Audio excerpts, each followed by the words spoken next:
তবুও সেই অবস্থায় তিনি বললেন, প্রভু তিনি প্রভু, আবার তিনি বলছেন, প্রভু তুমি এদের ক্ষমা করো, এরা বুঝতে পারছে না এরা কি করছে।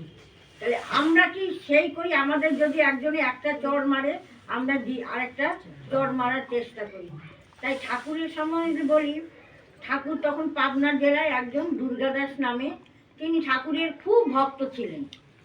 তা ঠাকুরের ধ্যান করতে বসতেন, তিনি অনেকক্ষণ ধরে ঠাকুরের ধ্যান করতেন। একদিন ধ্যান করতে বসেন, পাশের 3-4টে বাচ্চা খুব চেঁচামেচি করছে।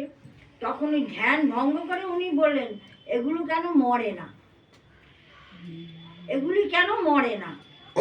তখন আবার তিনি ধ্যানে বললেন,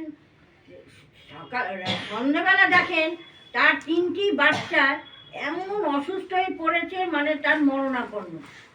তখন তিনি পাবনায় ছিলেন, উনিও সেইখানে ঠাকুরের কাছে দৌড়ে গেলেন। ঠাকুর তো দেখে বুঝতে পারলেন, দয়াল আমার, বুঝতে পেরে তার মুখটা দেখে যে খুব কালো হয়ে গেছে। তখন বলল, ঠাকুর আমার এত অপরাধ হয়েছে, আমি বুঝতে পারিনি, ঠাকুর আমাকে ক্ষমা করো। ঠাকুর তখন বললেন, মানুষ যদি হও তাহলে মানুষকে যদি ভালোই না বাসো, একটা বাচ্চা শিশু, তারা বোঝে না, অবুঝ, তারা এত চিৎকার চেঁচামেচি করছে, তাকে তুমি এই নামের সময় তুমি বলে উঠলে কেন মরে না? তাহলে নিজের উপরে যখন ওই আস্থাটা এসেছে, তখন তুমি ছুটে এসেছো ঠাকুরের কাছে, ঠাকুর এবার দয়া করো। আর ওই বাচ্চাগুলি যদি কিছু, তখন তো তুমি আসতে না আমার কাছে, ঠাকুর এই বাচ্চাগুলিকে রক্ষা করো।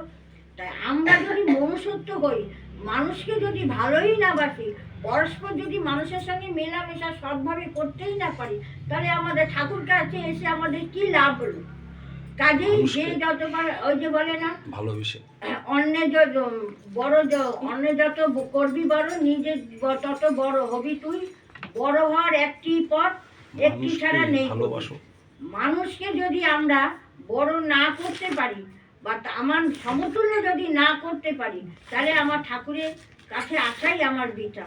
তবে সবাই চেষ্টা করো, আমরা ঠাকুরের, আমরা যে সৎসঙ্গী, যারা না, তাদেরও যদি আমরা এই সৎভাবে বলি যে দেখো ভাই ভাই ঠাই ঠাই, ঠাকুরের স্মরণে এসে সবাই ঠাকুরকে স্মরণ করে, ঠাকুরের নাম করে, এই যে ঠাকুরের যে আলোচনা, এটা মন দিয়ে, মনের ভেতর দিয়ে, এই যে প্রকাশবাবু বললেন কত বড় কথাগুলো, এগুলি সত্যি যদি আমরা বুঝে থাকি, মনে যদি গেঁথে নিয়ে থাকি, আমরা যদি এটাকে চালিত করি, আমাদের মনটা অন্যরকম সিস্টেম হয়ে যাবে, যে সত্যিই তো ঠাকুর পূর্বপুরুষ, এই অষ্টম পুরুষে এসে আমাদের ঠাকুর দয়াল এত লোককে এত উপদেশ দিয়ে গেছেন, সেটা যেন আমরা নির্বিঘ্নে না হারাই।